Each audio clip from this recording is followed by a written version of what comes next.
Gaza is a matchbox, and we're the matches inside it.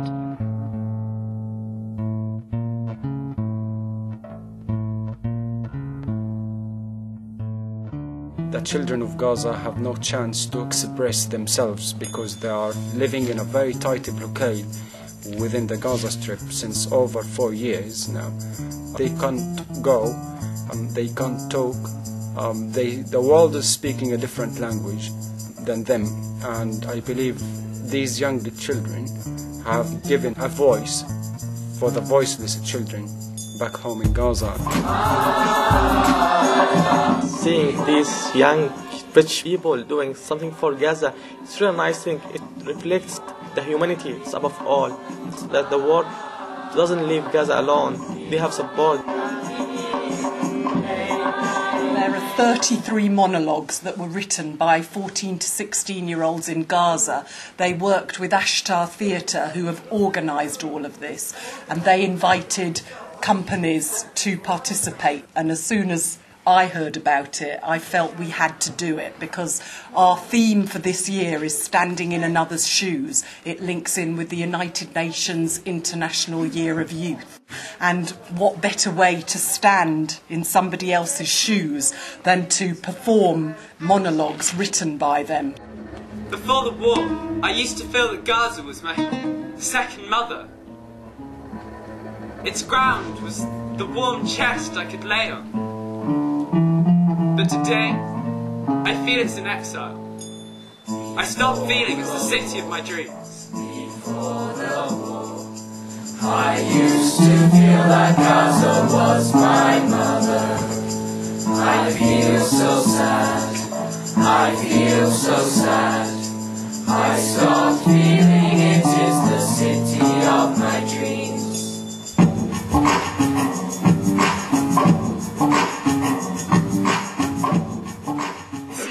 Won't leave my mind. On the third day of the war, my family was sitting together talking about what was happening in the war, and my grandmother was calming us so we wouldn't be scared, and we were actually calmed. Even though the sound of rockets didn't stop, my grandmother's warm voice was calming us. The phone rang. The lines never caught in the war, so when we heard the sound of the phone, we were happy. Hello? Yes. This is the Israeli Defense Army. You have 5 minutes to clear the house. This is for your own benefit. We have warned you. I couldn't stand on my legs anymore, and everyone in the house started yelling. My grandmother was the first one to run away. It was the first time I'd seen her going so fast. We all got far away from the house and sat down to wait for the 5 minutes. They were the longest 5 minutes in history. Everybody loved him. His friends came and he went with them to school, running off the ground, flying like butterflies, as if the world were created for them. Israeli planes were in the air. The sound of a helicopter was like a monster, waiting to pounce on its prey. A car of wanted men was driving down Yarmouk Street. The butterflies were near the car. The butterfly doesn't know that the car is the fire that will burn it.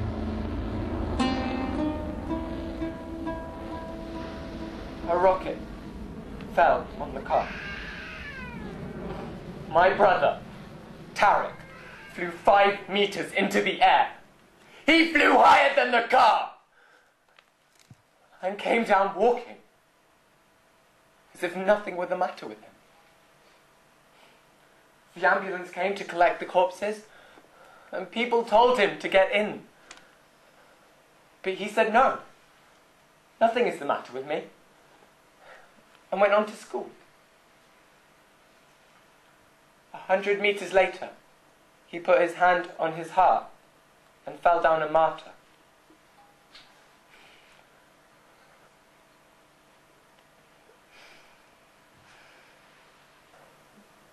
Ever since the war, I got used to sleeping in a bed alone. Before my brother was martyred, we used to share. Legs on top of heads. Sometimes I didn't know where my ends were. But tonight, I have a bed to myself.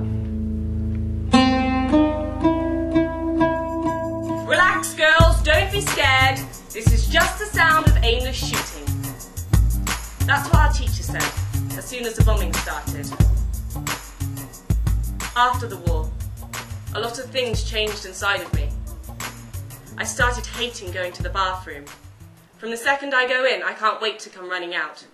Because all the time in the war, I was afraid they'd hit a rocket on my house when I am in the bathroom. I started having terrifying dreams.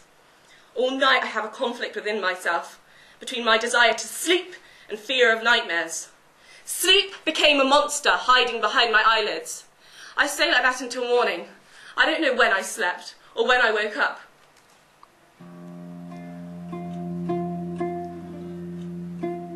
I want to become an actress, and this is a hard dream to fulfill in Gaza, especially for girls. Gazans are deprived of everything. Anyway, does it stop at acting? Sometimes I think people in Gaza can barely find food. They're going to go to the theatre? You know, I wish I could live in a civil democratic society with peace and 20 cinemas and keep watching movies and flying in my imagination and dreaming.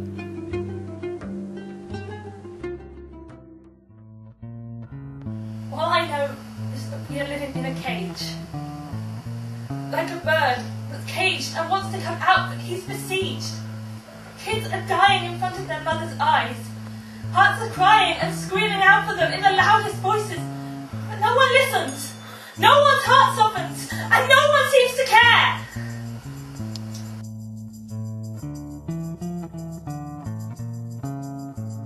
The war came and went, and we're still living it. All speeches in the world aren't going to warm up a cold person or someone sleeping in the tent after a war. The crisis is that the whole world is watching us, like there's nothing going on, and they're still making speeches.